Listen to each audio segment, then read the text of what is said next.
ओम गुरुर्ब्रह्मा गुरुर्विष्णु गुरुरेव महेश्वर गुरु साक्षात् परब्रह्म तस्मै श्री गुरवे नमः। अखंडानंदबोधाय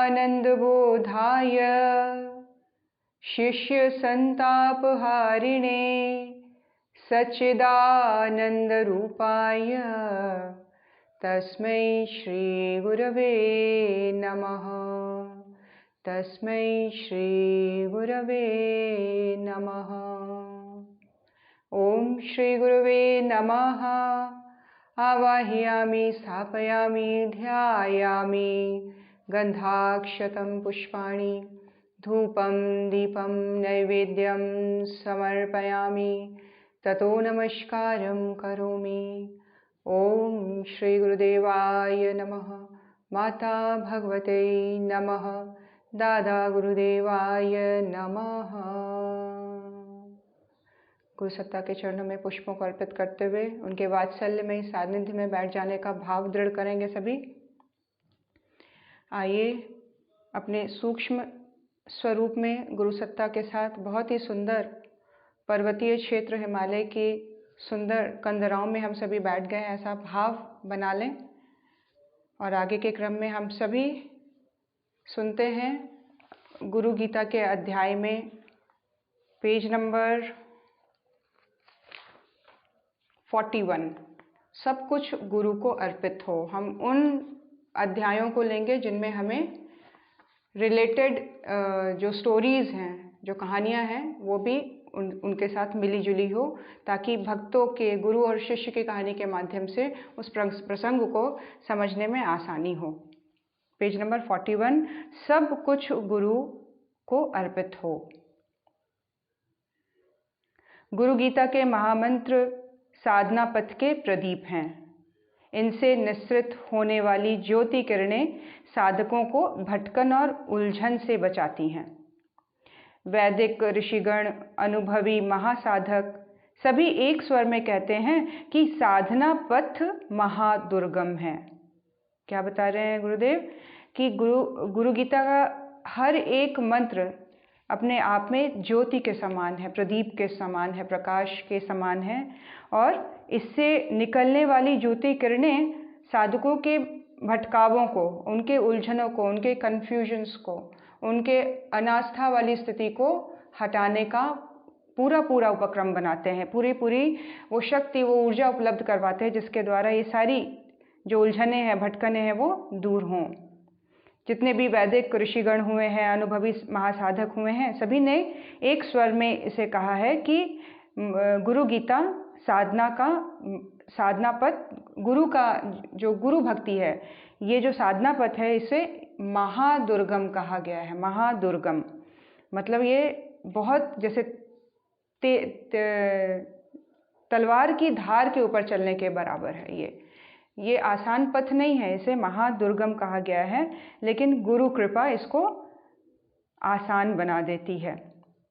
इस पर निरंतर चलते रहना महाकठिन है। इस पथ पर निरंतरता बनाए रहना, अपनी साधना को, अपने गुरु के आदर्शों को लेकर जो निरंतरता बनाए रहे, ये हो जाना विरलों का काम है। हम बहुत आसानी से देखते हैं कि जोश में लोग झुंड के झुंड गुरु से जुड़ते चले जाते हैं, लेकिन आगे के काल में, लंबे समय के काल में एक दो ही बचे हुए रह जाते हैं साथ चलने वाले। अन्यथा बीच मार्ग में कई बार अपना ईगो, अपनी रिक्वायरमेंट्स, अपनी अन्य प्रॉब्लम्स, अपने कुसंस्कार, अपने प्रारब्ध, बहुत सारी अड़चनें बीच में आती हैं जो गुरु से हट जाने के लिए, जिसको कहते हैं, अपने मन को विवश करने लग जाती है। और इस विवशता को, इस महासागर को पार करने का जो साहस है, वो विरलों को ही प्राप्त होता है। इस मार्ग को महादुर्गम कहा गया है, महाकठिन कहा गया है उनके लिए जो आगे कंटिन्यूटी बनाए रखना चाहते हैं, निरंतरता बनाए रखना चाहते हैं, अपने श्रद्धा में किसी भी तरह का कोई प्रश्न चिन्ह आने देना नहीं चाहते। फिर चलते रहकर लक्ष्य को पा लेना गुरु कृपा के बिना नितांत असंभव है। क्या कह रहे हैं? ये तभी संभव होगा, ये निरंतरता बने रहे, ये महादुर्गम जो साधना पथ है ये पार हो जाए, ये इसी एक ही चीज़ से पॉसिबल है और वो है गुरु की कृपा। उपनिषद की श्रुतियों में साधकों के लिए ऐसे ही चेतावनी भरे वचन हैं। कठोपनिषद की श्रुति कहती है, शूरसे धारा निश्चिता दुर्तया दुर्गा पथ सतत कव्यो वदंती। अर्थात यह साधना पथ छुरे की धार की भांति अति दुष्कर है। कठोपनिषद में क्या श्रुति मिलती है कि इस साधना पथ में गुरु के बताए मार्ग पर चलना कैसा है, जैसे किसी तेज छुरे के ऊपर चलने के भांति है। वो ये साधना पथ छुरे की धार की भांति अति दुष्कर है। यह पथ अति दुर्गम है, ऐसा अनुभव ऋषियों का कहना है। गुरु कृपा ही इस दुर्गम पथ को सुगम बनाती है। गुरु करुणा का संबल पाकर ही शिष्य इस पथ पर चलने में सफल होता है। जिंदगी में बहुत सारी कठिनाइयाँ आती हैं, बहुत सारे एक तरह से परीक्षाएं देनी पड़ती हैं, बहुत सारे प्रारब्धों के अलग अलग रूप खड़े हो जाते हैं, जहाँ हम देखते हैं, हम महसूस ऐसा करने लग जाते हैं कि अब हम अकेले हैं, गुरु सत्ता हमारे लिए कुछ कर नहीं रही, हमें प्रॉब्लम से निकाल नहीं रही। तो इस तरह कि कई ऐसे कठिन सर्कमस्टांसेस आते हैं जहाँ व्यक्ति को अपनी श्रद्धा बनाए रखनी पड़ती है, गुरु के होने पर पूर्ण विश्वस्त रहना पड़ता है, ऑल्दो उसको उस कठिन परिस्थिति से स्वयं को गुजारना ही पड़ता है, उसमें दृढ़ रहना पड़ता है, उसमें धैर्यवान बना रहना पड़ता है। ये तब संभव होता है, मन में ऐसी आस्थाएं तब बनी रहती हैं जब गुरु कृपा बनी रहे। गुरु करुणा की शक्ति पाकर, गुरु की करुणा में आशीर्वाद को धारण करके शिष्य निरंतर उस मार्ग पर चलने में सफल होता रहता है। सद्गुरु के स्नेह सिंचन से ही साधक की साधना पूर्ण होती है। जब सद्गुरु अपने शिष्य की अंतरात्मा का बड़े प्रेम से, बड़े वात्सल्यमय तरीके से उसके अंतरात्मा को सींचते हैं, उसको इनक्यूबेट करते हैं उसके अंतर्मन में गुरु भक्ति को, उसके अंकुर को पूरी तरह से अंकुरित होने देते हैं, पल्लवित और पुष्पित होने देते हैं। गुरु अपनी निष्ठा, अपनी दया से, अपनी करुणा से, अपने वात्सल्य से गुरु इस तरह से शिष्य को सींचता है, उसको पल्लवित और पुष्पित करता है, तब ये जाकर साधना पूर्ण होती है। उपर्युक्त मंत्र में बताया गया है कि शिष्य को यह तथ्य जान लेना चाहिए कि सद्गुरु का चिंतन स्वयं आराध्य का ही चिंतन है। इस बात की क्लैरिटी आ जाए, ये कन्फ्यूजन दूर कर दें आप कि आपके समक्ष अगर परम पूज्य गुरुदेव, परम वंदनीय माता जी को आपने अपने पूजा उपासना के स्थान पर उनको स्थापित किया हुआ है, तो अन्य किसी ईश्वर की उपासना की जरूरत नहीं है। आप अपने जीवन में अगर गुरु की मान्यताओं को, गुरु के आदर्शों को लेकर चल रहे हैं, तो अन्य ईश्वर के किसी स्वरूप की पूजा करने की जरूरत नहीं है। गुरु ही ईश्वर है, ईश्वर ही गुरु रूप में हमारे जीवन में आया है। ईश्वर अगर हमसे बहुत प्यार करते हैं, ईश्वर या शक्ति, प्रचंड अल्टीमेट जो सोर्स है, वो अगर हमसे कनेक्ट होना चाहता है, तो वो गुरु रूप धारण करके हमारे जीवन में प्रवेश कर जाता है। तो साक्षात ईश्वर हमारे समक्ष गुरु रूप में आकर बैठ जाते हैं। फिर कहीं मन को अन्य किसी देवताओं की और मूर्ति पूजा की इसमें व्यर्थता में कहीं भी घुसने की जरूरत नहीं है। गुरु ही समस्त ब्रह्मांड, समस्त अल्टीमेट सोर्स के रूप में, ब्रह्मांडीय ऊर्जा के रूप में हमारे जीवन में वो गुरु रूप में स्थापित है। इसीलिए कल्याण की कामना को करने वाला साधक इसे अवश्य करे। तीनों लोकों में निवास करने वाले सभी इस सत्य को कहते हैं कि गुरु मुख में ही ब्रह्म विद्या की स्थिति बनी हुई है। इसीलिए जो कल्याण जो चाहते हैं, अपने जो साधक ये चाहते हैं कि मेरे जीवन का कल्याण हो जाए। कल्याण का मतलब एक कंप्लीट ह्यूमन लाइफ, अपने गोल को प्राप्त हो। जो ह्यूमन, जो ये बर्थ, जो ये जीवन लेने का उद्देश्य था, ये उद्देश्य पूरी तरह से कंप्लीटली प्राप्त हो। तो इसके लिए ये साधना में जुड़ जाना, गुरु भक्ति की साधना में जुड़ जाना अत्यंत ही आवश्यक है, अगर शिष्य अपना कल्याण चाहते हो तो। और तीनों लोकों के सभी शक्तियां इस बात को जानती हैं, सत्य मानती हैं कि गुरु मुख में ही ब्रह्म विद्या का निवास है। गुरु भक्ति से ही इसे प्राप्त किया जा सकता है। गुरु ही अज्ञान के अंधकार को हटाने वाले प्रकाश स्रोत हैं।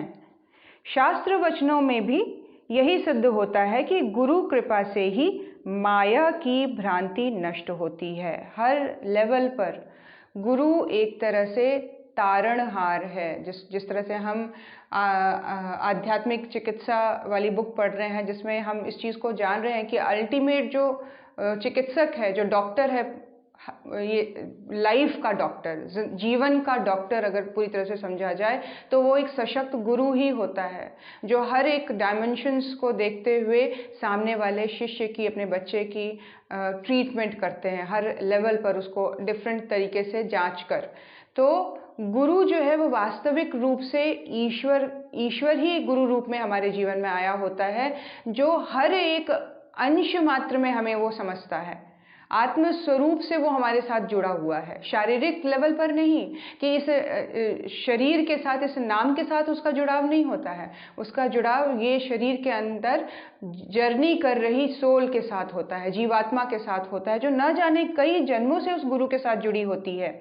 और हम अनायास ही गुरु के साथ नहीं जुड़ते, ये बिल्कुल प्लान्ड वे में गुरु को धारण करने का उपक्रम बनता है जीवन में। आप चाहें आज कि हम किसी और गुरु को धारण कर लें, किसी और आश्रम में जाकर हम गुरु शिष्य बन जाएं और दीक्षा ले लें, तो ये उपक्रम आसानी से नहीं बन पाता है।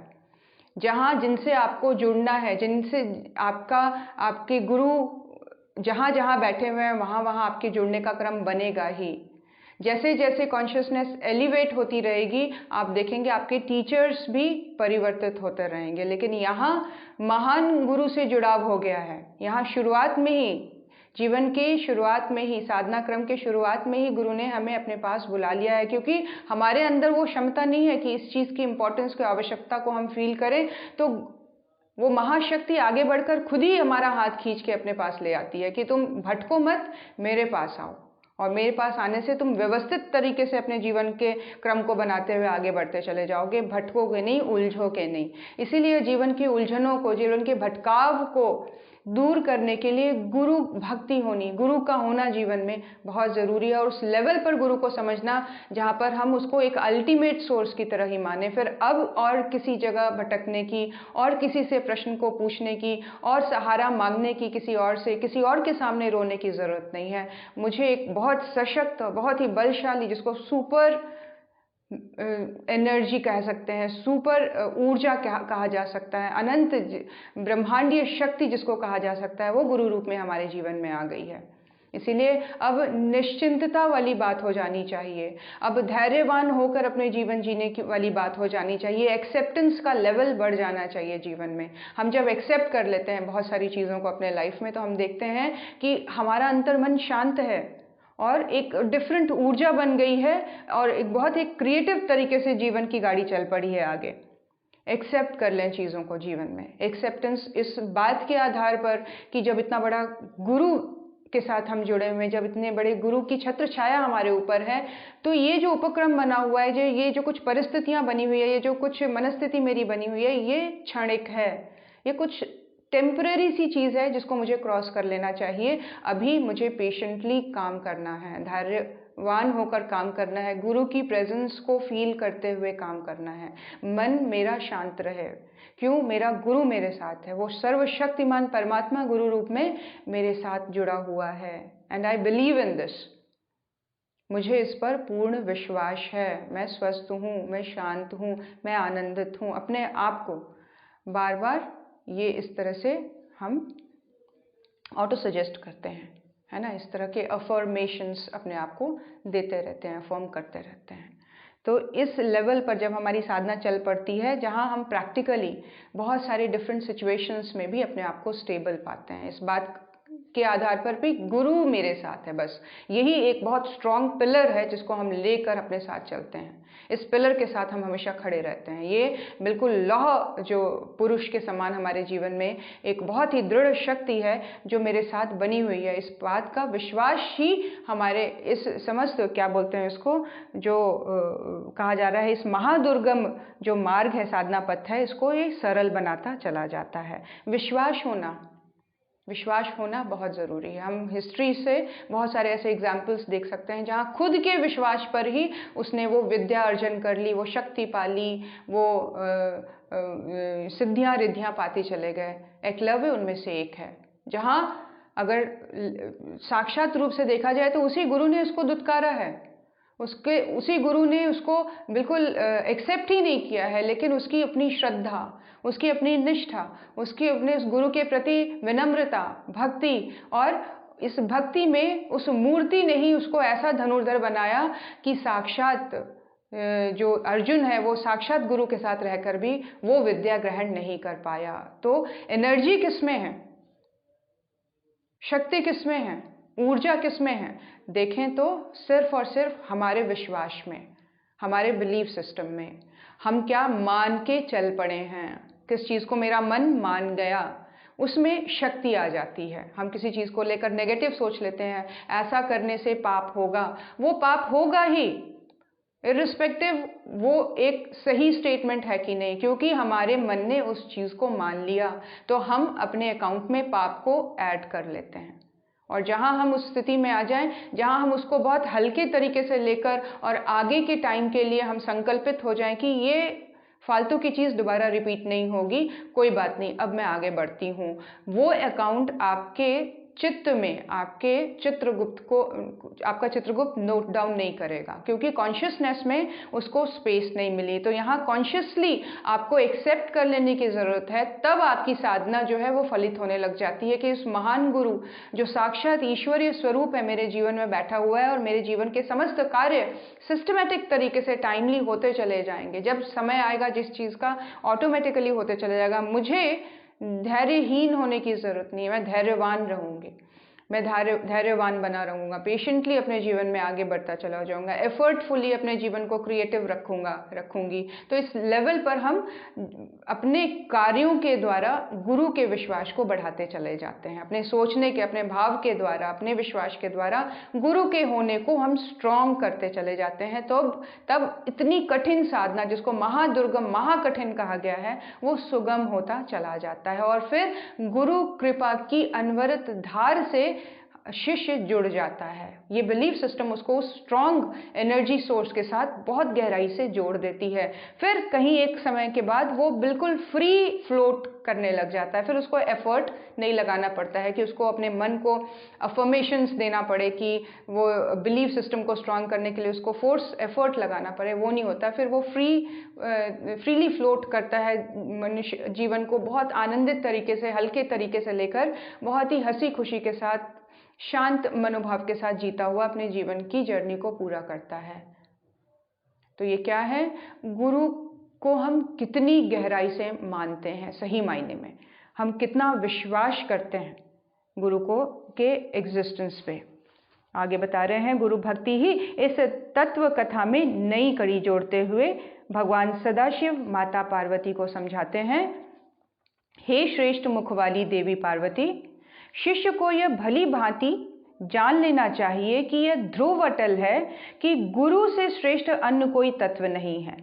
ऐसे लोक कल्याण में निरत परम कृपालु गुरु के कार्य के लिए आसन, वस्त्र, आभूषण, वाहन आदि देते रहना शिष्य का कर्तव्य है। साधक द्वारा इस तरह लोक कल्याणकारी कार्यों में सहयोग से सद्गुरु को संतोष होता है। भगवान सदाशिव माँ पार्वती को समझा रहे हैं, क्या इंपॉर्टेंस बता रहे हैं कि गुरु से श्रेष्ठ और कोई तत्व है ही नहीं। प्रायोरिटी नंबर 1 पे गुरु होना चाहिए, और उस प्रायोरिटी के बेस पर अपने जीवन को व्यवस्थित तरीके से चलाने का उपक्रम बनाना चाहिए। कुछ प्रिंसिपल्स अपने जीवन में ऐड कर लें, गुरु के जीवन से कुछ सीखने का, जो भी हमें रियलाइज़ हुआ उनके जीवन को देखकर, उनको हम एक्सेप्ट कर ले। सिंपल लिविंग, अपने समय का सदुपयोग करना, समय को व्यर्थ नहीं गंवाना, व्यर्थ की बातों में समय नष्ट नहीं करना। तो उस लेवल पर हम जब चीज़ों को ऐड ऑन करते चले जाते हैं और उसको वाकई उसकी एनर्जी को हम फील करते हैं और उनको श्रेष्ठ मानते हैं, तो ये श्रेष्ठ मानने का अर्थ है आगे के उसमें कि अपना कल्याण के लिए हम कैसे निरत रहें। तो बता रहे हैं भगवान शिव माँ पार्वती को कि अपने जीवन में जितना हो सके उतना हम वर्ल्डली लेवल पर भी चीज़ों को उनके चरणों में अर्पित करें। जो हमारे मेहनत से जुटाई हुई सामग्रियां हैं, चीज़ें हैं, अब ये डिफरेंट चीज़ें हो सकती हैं। हम आसन, वस्त्र, आभूषण, वाहन आदि हम गुरु के कार्यों के लिए अपना सहयोग करें, दान दें। तो ये क्या है, अपने मेंटल, अपने फाइनेंशियल, अपने फिजिकल एफर्ट का पूरा पूरा अंश गुरु को समर्पित करना। भगवान शिव का कथन है, गुरु कार्य के लिए साधक को अपनी जीविका को भी अर्पण करना चाहिए। अब डिपेंड करता है कि हमारी एलिवेशन कितनी ज़्यादा हो गई है गुरु भक्ति की ओर, हम कितना एलिवेट हो गए, हमारा समर्पण कितना गहरा बना, गुरु हमारे जीवन में कितना उतरा। उस लेवल पर समर्पण करने का, छोड़ देने का और अपनी निष्ठा को प्रदर्शित करने का भाव भी बहुत गहन होता चला जाता है, बहुत गहरा उतरता चला जाता है। तो ये डिपेंड करता है कि हमने उस एनर्जी को कितना एक्सेप्ट कर लिया अपनी लाइफ में, गुरु फॉर्म को कितना हमने अपने जीवन में जागृत और जीवंत रखा है। हम क्या बोलते हुए, कर्म करते हुए उनके प्रेजेंस को फील करते हैं? क्या हमें उस चीज़ की अवेयरनेस है कि गुरु मुझे सुन रहा है ऐसा बोलते हुए? ऐसा मैं सोच रही हूँ तो गुरु भी जान रहा है मेरे मनोभाव को, वो मुझे देख रहे हैं। और उस देखने में, उस सुनने में हम अपने आप को कितना करेक्ट करते चले जाते हैं, हम कितने अवेयर हैं उस चीज़ को लेकर कि गुरु है। और इस लेवल पर फिर हम अपनी चीज़ों को कितना उनके चरणों में समर्पित करते चले जाते हैं। और एक समय ऐसा आता है भावों का कि व्यक्ति अपने जीवन को पूरी तरह से गुरु के लिए सामने, गुरु के चरणों में समर्पित कर देता है कि मेरी पूरी जिंदगी, अपने पूरे समस्त परिवार को लेकर कई बार लोग आश्रमों में आ जाते हैं। तो ऐसे बहुत सारे एग्जाम्पल शांति कुंज में मिलते हैं जहाँ पे लोगों ने अपनी अच्छी अच्छी नौकरियाँ, अच्छी अच्छी ऊंची पदवियाँ, अच्छी अच्छी सैलरीज छोड़कर गुरु चरणों में आ गए और सिंपल लिविंग के साथ आज भी साधनारत हैं, बहुत सुंदर जीवन जी रहे हैं और समाज को बहुत अच्छा प्रकाश दे रहे हैं। ये सिर्फ और सिर्फ गुरु कृपा के प्रसाद से ही संभव है। और इसका ये प्रसाद उस प्लेटफॉर्म को मिलता है जहां हम एक निरंतरता बनाए रखते हैं इनिशियल लेवल पर। कुछ सालों तक हम अपने साधना को लेकर, हम अपने प्रिंसिपल्स को लेकर, हम अपने आदर्शों को लेकर, हम अपने गुरु के प्रेजेंस को लेकर हमारी अवेयरनेस जितनी बढ़ी चढ़ी होती चली जाएगी, कॉन्शियसली हम उसके साथ जुड़े रहने का भाव जितना दृढ़ करते चले जाएंगे, अपने कर्मों को जितना हम करेक्ट करते, रिफाइंड करते और परिमार्जित करते चले जाएंगे, उसी लेवल पर वो शक्ति हमारे अंदर घुलती चली जाएगी और हमारा समर्पण उतना ही बढ़ा चढ़ा होता चला जाएगा। इसका मतलब ये नहीं कि अगर हम अपने घर में बैठे हैं, परिवार और बच्चों के बीच में, तो हमारा समर्पण कम है। और भी बड़ा चढ़ा है। गुरुदेव ये नहीं कहते हैं कि किसी दायरे में आके, किसी कंपाउंड के अंदर आके, किसी आश्रम के कंपाउंड के अंदर आके अगर आप बैठ जाएंगे तभी आपका समर्पण पूरा है। नहीं, जैसे जैसे गुरु निर्देश करे, आपके अंतर्मन में ये भाव जग रहा है कि अब मुझे गुरु को ही पूरा पूरा समय देना चाहिए, तो इसमें भी कहीं किसी भी तरह का वो नहीं है कि आप सब कुछ समस्त परिवार के साथ आप जाके वहाँ पे सेटल डाउन हो जाएं। गुरु का आदेश देखिए, गुरु कह रहे नहीं अभी बाहर रहो, अभी तुम क्षेत्रों में ही काम करो, अभी तुम वहीं रह के करो। तो ये निर्देश अभी सर्वोपरि है। तो जिस भी स्थिति में है ये गुरु की इच्छा से है और हम और अपने आप को उस दिशा की ओर अग्रसर करें जहाँ हम गुरु को क्षण भर के लिए भी ना भूलें। और इस स्थिति में बढ़ चढ़कर अपने पदार्थों के लेवल पर, भावों के लेवल पर हमारा समर्पण का जो एक सिलसिला है वो जीवन में शुरू होता चला जाए। गुरु को साष्टांग नमस्कार करना चाहिए। गुरु को हमेशा साष्टांग नमस्कार करना चाहिए। पब्लिक में भी अगर आप खड़े हैं, आपको गुरु कहीं बाहर भी मिल गए हैं, तो साष्टांग करके प्रणाम करें। इसमें कहीं भी किसी भी तरह की, जिसको बोलते हैं लज्जा की ज़रूरत नहीं है। तनिक सी भी लज्जा ना आने दें, इसको साष्टांग करें। गुरु को हमेशा साष्टांग करके नमस्कार करना चाहिए। शिष्य का शरीर, इंद्रिय, मन, प्राण सभी कुछ गुरु कार्य के लिए अर्पित होना चाहिए। यहाँ तक कि अपने साथ पत्नी आदि परिवार के समस्त सदस्यों को गुरु कार्य में अर्पण करना चाहिए।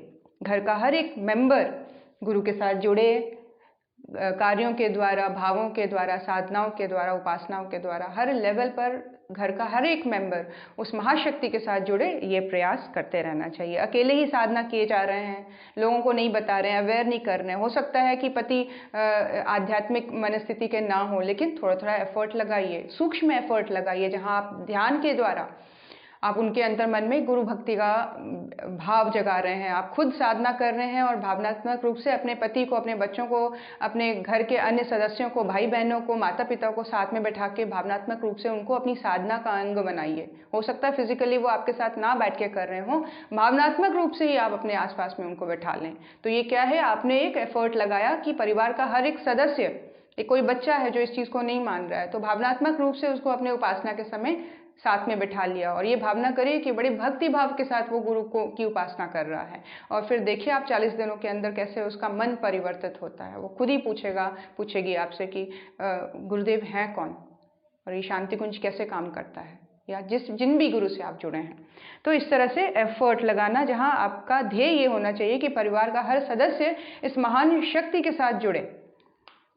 भगवान सदाशिव कहते हैं, हे पार्वती, यह अपना शरीर भस्म, विष्ठा, मलमूत्र, त्वचा, मांस आदि का ही तो ढेर है। यह यदि गुरु कार्य के लिए अर्पित हो जाए तो इससे श्रेष्ठ भला क्या हो सकता है। क्या कह रहे हैं कि अपने लेवल पर अपनी एग्जिस्टेंस को बिल्कुल न्यून समझते हुए कि इसको इतना इंपॉर्टेंस देने की क्या ज़रूरत है, ये जिस चीज़ का बना हुआ है इसकी तो कोई वैल्यू ही नहीं, मिट्टी में मिल जाना है, तो क्यों ना इसकी सार्थकता को बढ़ाई जाए और इसको पूर्णतः गुरु को अर्पण किया जाए। इन महामंत्रों का प्रत्येक अक्षर साधक के साधना पथ का प्रदीप है। इससे निकलने वाली प्रत्येक किरण के प्रकाश में साधक का साधनामय जीवन उज्जवल होता चला जाता है। इन मंत्रों में जो भाव है उसको अगर साधक आत्मसात करता है तो उसकी जो किरणें हैं, प्रकाश किरणें इस ज्ञान की, वो साधक की साधना को उज्जवल बनाते चले जाते हैं। गुरु तत्व जितना श्रेष्ठ है उतना ही श्रेष्ठ गुरु का कार्य है। गुरु तत्व और गुरु कार्य बराबर लेवल पर श्रेष्ठ हैं। गुरु के कार्य में भी उतनी ही ऊर्जा है जितना गुरु के स्मरण में है, गुरु के की भक्ति में है। तो गुरु और गुरु के कार्य सेम लेवल पर काम करते हैं। तात्विक दृष्टि में से दोनों ही एक हैं। श्री रामकृष्ण परमहंस के शिष्य स्वामी शिवानंद जी महाराज कहते थे, डिवोशन टू संघ इज डिवोशन टू ठाकुर। गुरु का कार्य के प्रति समर्पण ही गुरु के प्रति समर्पण है। ये किनका कहना है? स्वामी शिवानंद, जो कि श्री रामकृष्ण परमहंस के एक प्रिय शिष्य थे। यानी क्या कहने का पर्पस क्या है कि मिशन मठ से संगठन के प्रति, मिशन और मठ के संगठन के प्रति, उनके द्वारा स्थापित ऑर्गेनाइजेशन के प्रति, उनके द्वारा स्थापित ये समस्त कार्य योजना के प्रति अगर हमारे अंदर भक्ति का भाव है तो ये वास्तव में अपने गुरु के प्रति ही भक्ति है, गुरु के प्रति सच्ची श्रद्धांजलि है, सच्ची श्रद्धा है। सदगुरु का कार्य सदगुरु की चेतना का ही विस्तार है। गुरु की चेतना का विस्तार करना चाहते हैं, उनके कॉन्शियसनेस से और गहराई से लोगों को जोड़ देना चाहते हैं, तो बड़ी श्रद्धा भाव के साथ गुरु के कार्य में जुट जाएं। गुरु का कार्य ही गुरु की चेतना का विस्तार है। अभी अगले 1 घंटे तक हम करेंगे क्या? हम गुरु की चेतना के साथ घुल मिल जा रहे हैं। हम गुरु के साथ एक हो जाने के क्रम में आ जाते हैं 11 से 12। तो ये क्या है? गुरु के कार्य के द्वारा उसकी चेतना का विस्तार करना। आपका जो चिंतन चलेगा इस 1 घंटे के दौरान, वो आपके घर में गुरु की चेतना का प्रवाह का विस्तार करता चला जाएगा, चेतना का विस्तार होता चला जाएगा, सबके अंतर्मन में ये सूक्ष्म रूप से गुंजायमान होता चला जाएगा। इसीलिए 1 घंटे का स्वाध्याय, 1 घंटे का चिंतन मनन, इस तरह का चिंतन मनन बनाए रखना 24 घंटे, इस तरह का मननशील वातावरण अंतर्मन में बनाए रखना गुरु की चेतना का विस्तार है। हम एक्चुअली क्षण क्षण गुरु का, एक समय के एक एक क्षण में हम गुरु का के कार्य को कर रहे हैं, उनकी चेतना के विस्तार को कर रहे हैं। अगर हम उनके विचारों का मनन कर रहे हैं, उनके कार्यों को करते चले जा रहे हैं। जो शिष्य अपने सदगुरु के कार्य के प्रति समर्पित है, यथार्थ में वही सदगुरु के प्रति समर्पित है। कार्य के प्रति समर्पण, गुरु के प्रति समर्पण।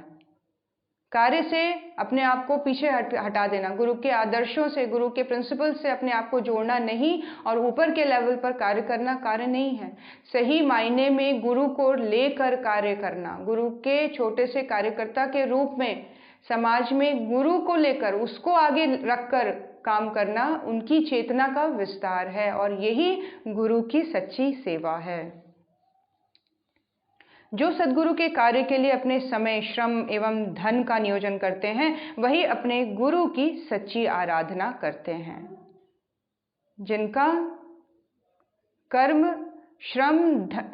समय, श्रम और धन के साथ समय दान करते हैं, कुछ समय निकल जाते हैं अखंड ज्योति बांटने, कोई किसी के घर में हालचाल पूछने, किसी का मनोबल ऊंचा करने, किसी के घर छोटा सा यज्ञ करवा के आ जाने। कोरोना काल में बहुत लिमिटेड लोग इकट्ठे हो सकते हैं, तो उस लेवल पर अपनी तैयारी करते हुए जन जन को उस प्रकाश से जोड़ने का क्रम वास्तविक में गुरु की सच्ची साधना है, गुरु का सही क्रम है और उनके प्रति सही भक्ति यही है, जहाँ हम उसके प्रति हम अपना समय दे रहे हैं, हम अपना श्रम लगा रहे हैं, बुद्धि बल लगा रहे हैं, सोचने विचारने के लिए लोगों को प्रेरित कर रहे हैं, अपना धन बल लगा रहे हैं, तो ये सारी गुरु की सच्ची आराधना के अंतर्गत आता है। सद्गुरु की आराधना के लिए गुरु कार्य हेतु अपने साधन एवं समय का एक महत्वपूर्ण अंश लगाना चाहिए। इससे कम में बात नहीं बनेगी। हमें जिस चीज़ के प्रति इंटरेस्ट जागृत हो जाता है, उस ओर हम अपना समय, अपना धन, अपनी प्रतिभा लगाने लग जाते हैं। हमें कोई बिजनेस समझ में आता है, इसमें बहुत प्रॉफिट है, तो उस ओर हमारा पूरा ध्यान चला जाता है। अब ये इस प्रॉफिटेबल बिजनेस को कैसे आप समझेंगे? इसको समझने की वृत्ति डिफरेंट चाहिए। इसको समझने के लिए बहुत गहन लेवल पर उतरना पड़ेगा, अपने आप से पूछना पड़ेगा, अपनी जर्नी को देखना पड़ेगा, ह्यूमन लाइफ को समझना पड़ेगा और प्रार्थना करनी पड़ेगी उस गुरु चेतना से कि हमें इस बिजनेस में अपना पार्टनरशिप बनाओ, हमारी वृत्ति इस ओर जगह जहां हम इसको मोस्ट प्रॉफिटेबल बिजनेस के रूप में हम देखें। इस लेवल पर हम अपना समय, धन और श्रम को लगाना शुरू कर दें। तब लगाएंगे जब इसकी इंपॉर्टेंस गुरु की इंपॉर्टेंस का पता चले, इसके ऊपर अध्ययन, इसके ऊपर चिंतन, इसके ऊपर मनन जब शुरू हो जाए और ये दुनिया का सबसे इंपॉर्टेंट काम लगने लगेगा, तो ऑटोमेटिकली आपका श्रम, आपका धन, आपकी प्रतिभा, आपका समय, सब कुछ इस ओर लगने लग जाएगा और यही गुरु की सच्ची आराधना है। और हर एक सच्चे साधक को इससे कम में बात नहीं बनेगी, उनको अपना समय लगाना ही पड़ेगा, श्रम लगाना और धन को लगाना ही पड़ेगा। गुरु कार्य छोटा हो या बड़ा, उसे करने में किसी भी तरह की लज्जा नहीं होनी चाहिए। श्री रामकृष्ण परमहंस कहते थे कि लोगों को जिन कार्यों के लिए लज्जित होना चाहिए, उन्हें करने में वो लज्जित होते नहीं हैं। बड़े मजे से झूठ बोल देते हैं, छल कर देते हैं, कपट करते हैं, धोखाधड़ी करते हैं। इन कार्यों में उन्हें लज्जा नहीं आती, पर गुरु की आज्ञा का पालन करने में वे शर्माते रह जाते हैं। खाने को पैसा नहीं है, लेकिन बेटी की शादी में उधार ले लेके दूसरे लोगों को दिखाने के लिए करने में लज्जा नहीं आती है। लोगों को दिखावा करने में लज्जा नहीं आती है, बेकार की ईगो शोज करने में लज्जा नहीं आती है, अपना स्टेटस हाई करके दिखाने में लज्जा नहीं आती। किस चीज़ में लज्जा आती है? ये बताने में कि मैं इस चीज़ की साधना करती हूँ, मैं गायत्री साधक हूँ, गायत्री मंत्र के अनुष्ठान से ये फ़ायदा है, ये बताने में लज्जा आती है। मेरे इतने बड़े गुरु हैं, गुरु ऐसे होते हैं, गुरु कौन होते हैं, जीवन का उद्देश्य क्या है, ये बताने में लज्जा आती है हम लोगों को। हम लोग को अभद्र कपड़े पहन के बाहर घूमने में लज्जा नहीं आती। आज का समाज इस तरह का हो गया है। आज अधिकांश मनोवृत्ति मूर्खतापूर्ण अप्रोच के साथ जीवन में चल रहे हैं और उस चीज़ का फैशन बन गया है, ट्रेंड बन गया है। अब एक नए ट्रेंड की धारा गुरु सत्ता ने बहाई है जो साधनात्मक है। आप YouTube में खोल के देखिए, एक भी गुरु ये नहीं बताएगा साधना कैसे करनी है। जहाँ आपका कल्याण हो, जहाँ आपको अपना एफर्ट लगाना पड़े, जहाँ आपके अपने मूल स्रोत की तरफ मोड़ने की बात हो कि आप हो कौन। इस ओर कौन डिस्कस करता है? लोग डिस्कस करते हैं अलग दूसरी चीज़ें, जिसको करने में लज्जा ही नहीं है, जिसको करने में व्यर्थता का एहसास ही नहीं है कि टाइम वेस्ट हो रहा है, बेकार की बातें हैं, एनर्जी लीक हो रही है।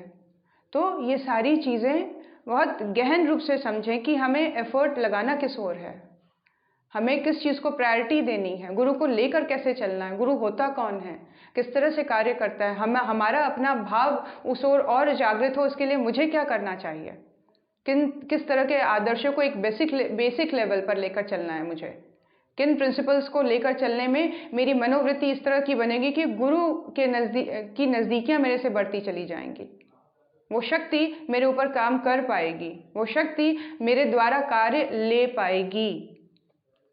तो ये सारी चीज़ें इस बात पर बेस्ड है कि हम कितनी गहराई से गुरु तत्व को समझते हैं अपने जीवन में।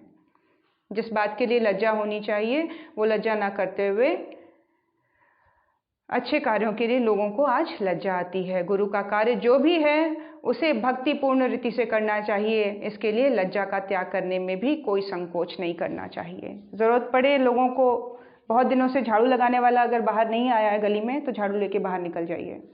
आप एक मैसेज दे रहे हैं लोगों को कि सफाई करने में कहीं कोई लज्जा नहीं होनी चाहिए। बिल्कुल स्ट्रांगली, बहुत कॉन्फिडेंट तरीके से झाड़ू लगाइए। कूड़ा अगर गिरा है उठा के फेंकिए। किसी ने अपनी बड़ी सी गाड़ी में से बाहर प्लास्टिक की बोतल फेंक दी है तो ये हिम्मत रखिए कि आप उसको रोक के समझाएं कि यही अगर आप विदेश में गाड़ी चला रहे होते तो आप एक डिसिप्लिन नागरिक की तरह डस्टबिन में इसको फेंकते गाड़ी को रोककर।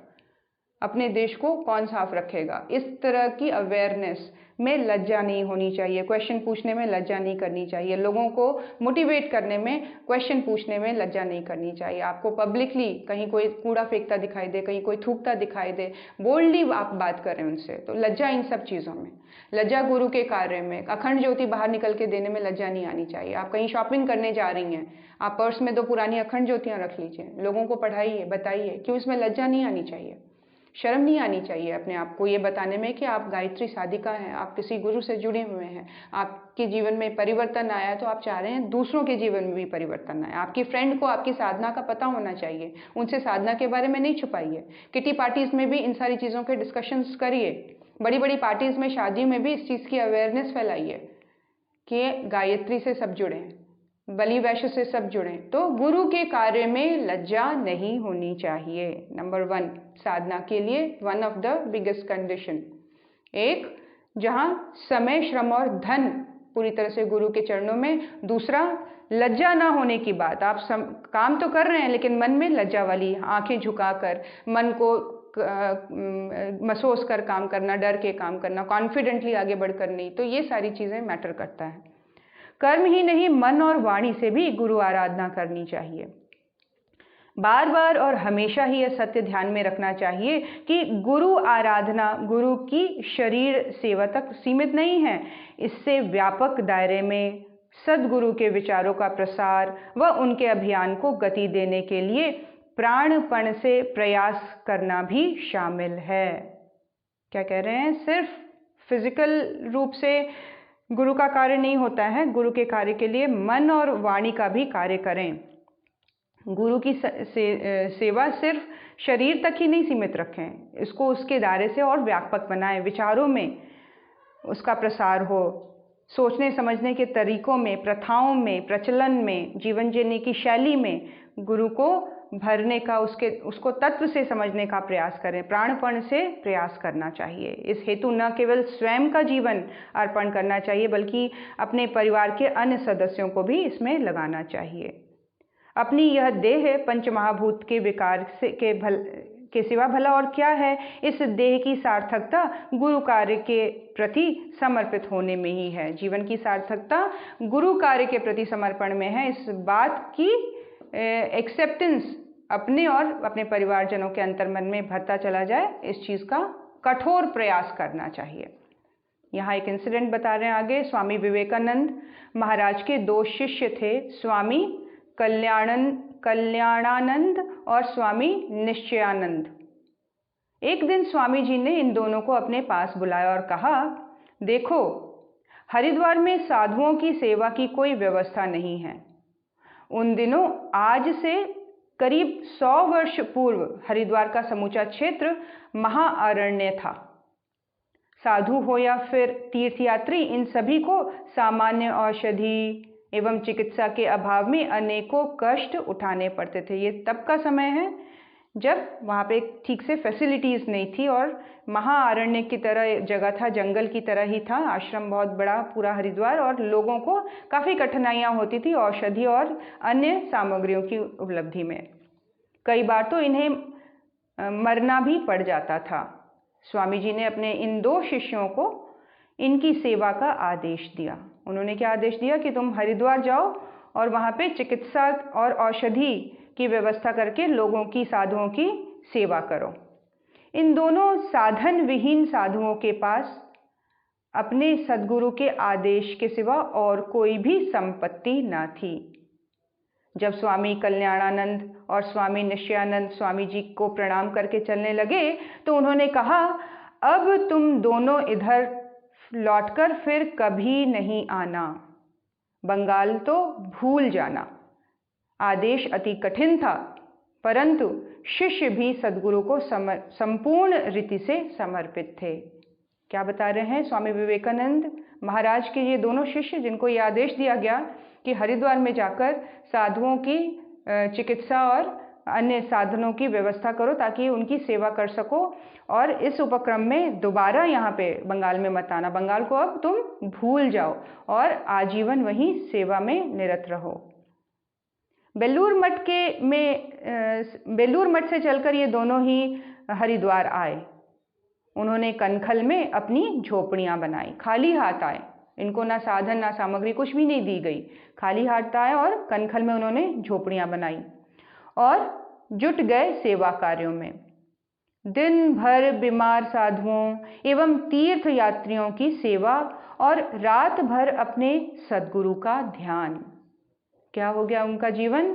दिन में सेवा कार्य और रात में साधना का कार्य शुरू हो गया। रात भर अपने सद्गुरु का ध्यान करते थे। कार्य चलता रहा, वर्ष बीतते रहे। इस बीच स्वामी जी ने इच्छा मृत्यु का वर्ण किया।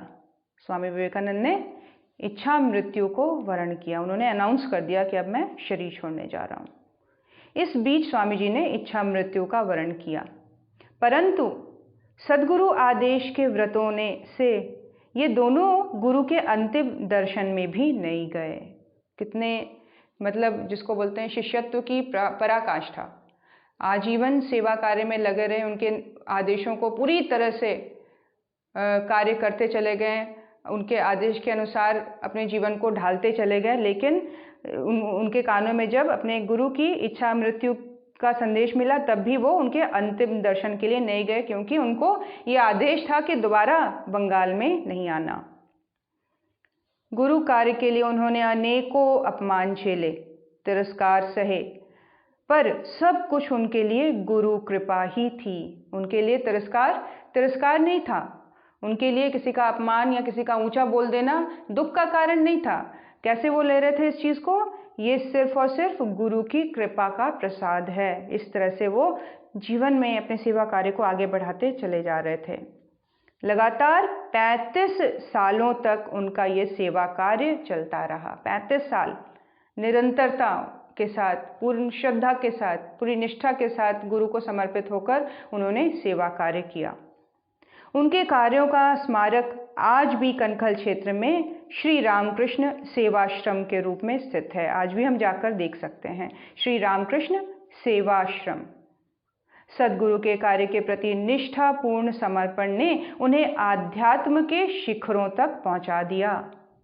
इन दोनों के लिए स्वामी जी ने स्वयं अपने मुख से कहा, हमारे ये बच्चे परमहंसत्व प्राप्त कर धन्य हो जाएंगे। उनके कार्यों के बारे में जब स्वामी विवेकानंद ने जाना तो उनके मुख से क्या निकला कि हमारे ये दोनों बच्चे परमहंसत्व को प्राप्त हो जाएंगे। गुरु कृपा से यही हुआ।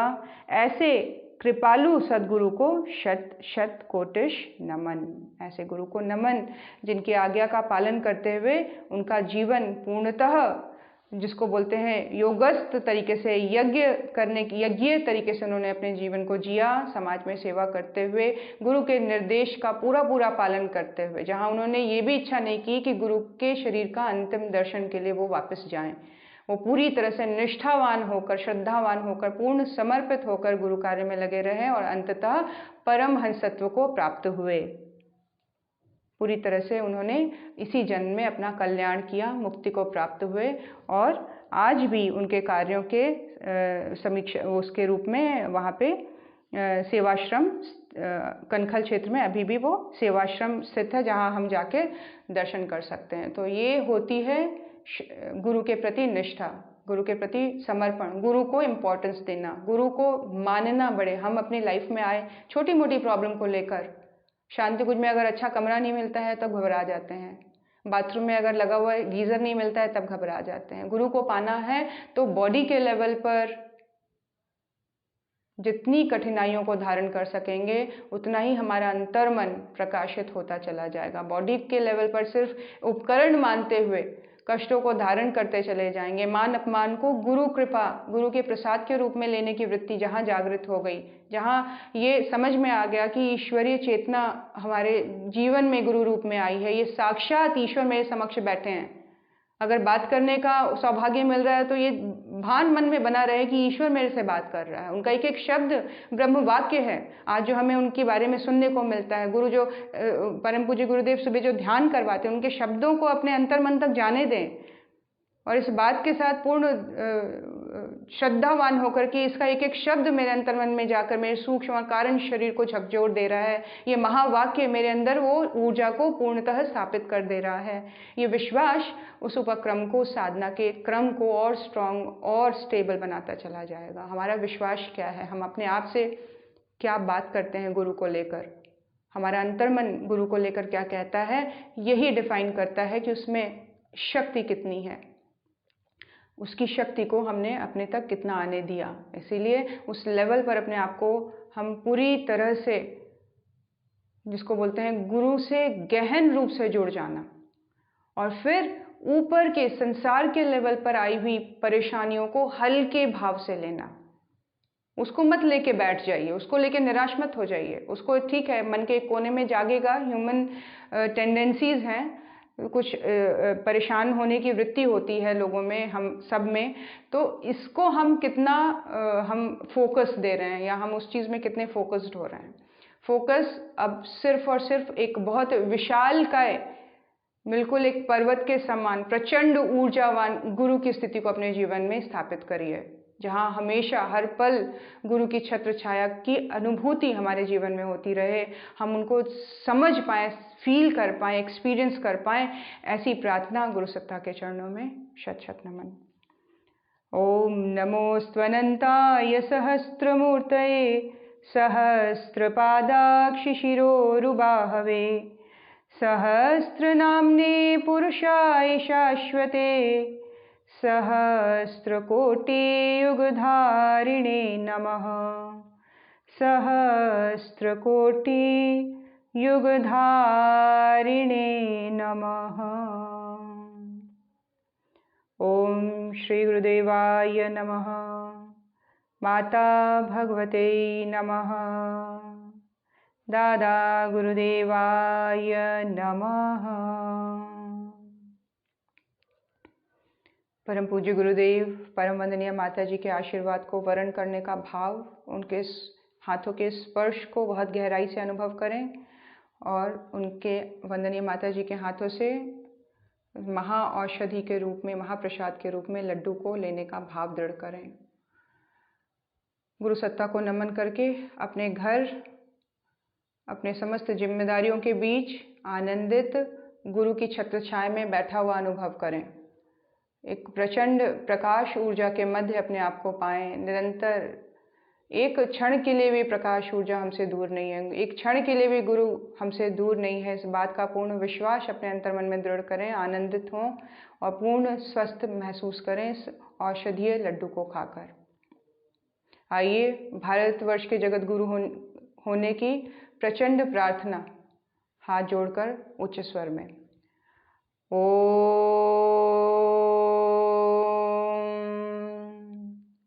असतो मा सद्गमय तमसो मा ज्योतिर्गमय मृत्योर्मा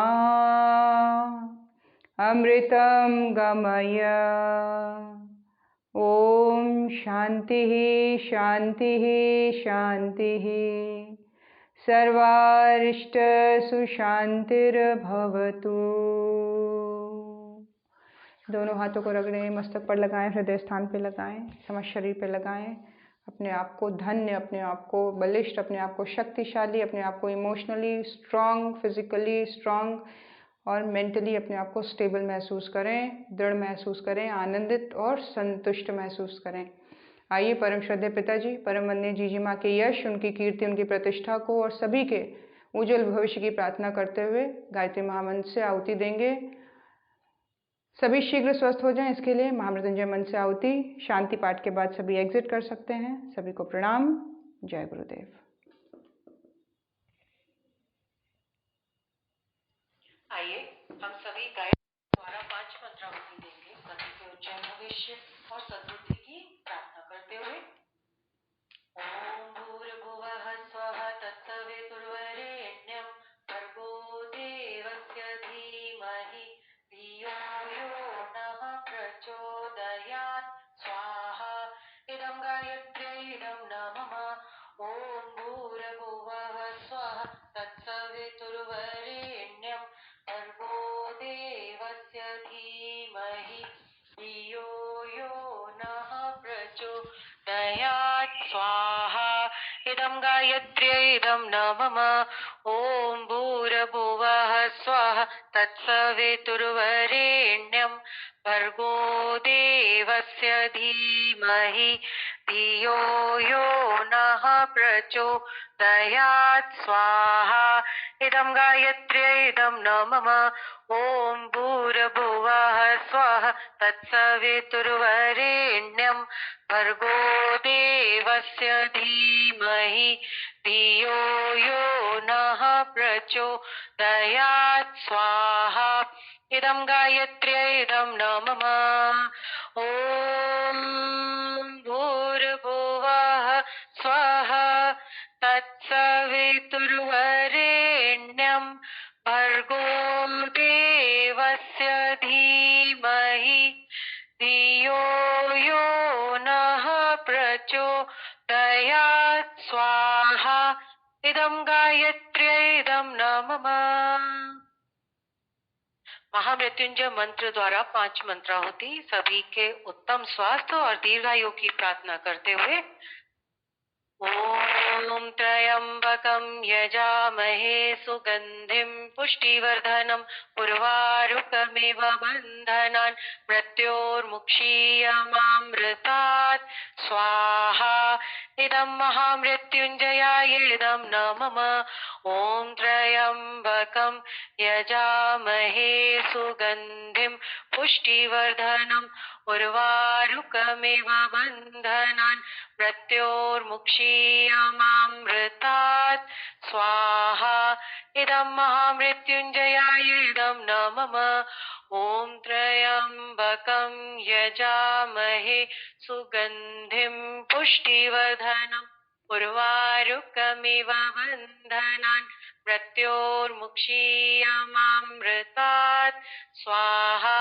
इदं महामृत्युंजयाय इदं न मम। ओम त्र्यंबकं यजामहे सुगंधिं पुष्टिवर्धनं उर्वारुकमिव बन्धनान् मृत्योर्मुक्षीयमामृतात् स्वाहा। इदं महामृत्युंजयाय इदं न मम। ओम त्र्यंबकं यजामहे सुगंधिं पुष्टिवर्धनं उर्वारुकमिव बन्धनान् मृत्योर्मुक्षीयमामृतात् स्वाहा। इदं महामृत्युंजयाय इदं न मम। आइए शांति पाठ करते हैं। सर्वत्र शांति ही शांति व्याप्त हो, सभी का जीवन मंगलमय हो, सभी सुखी हो। शांति पाठ।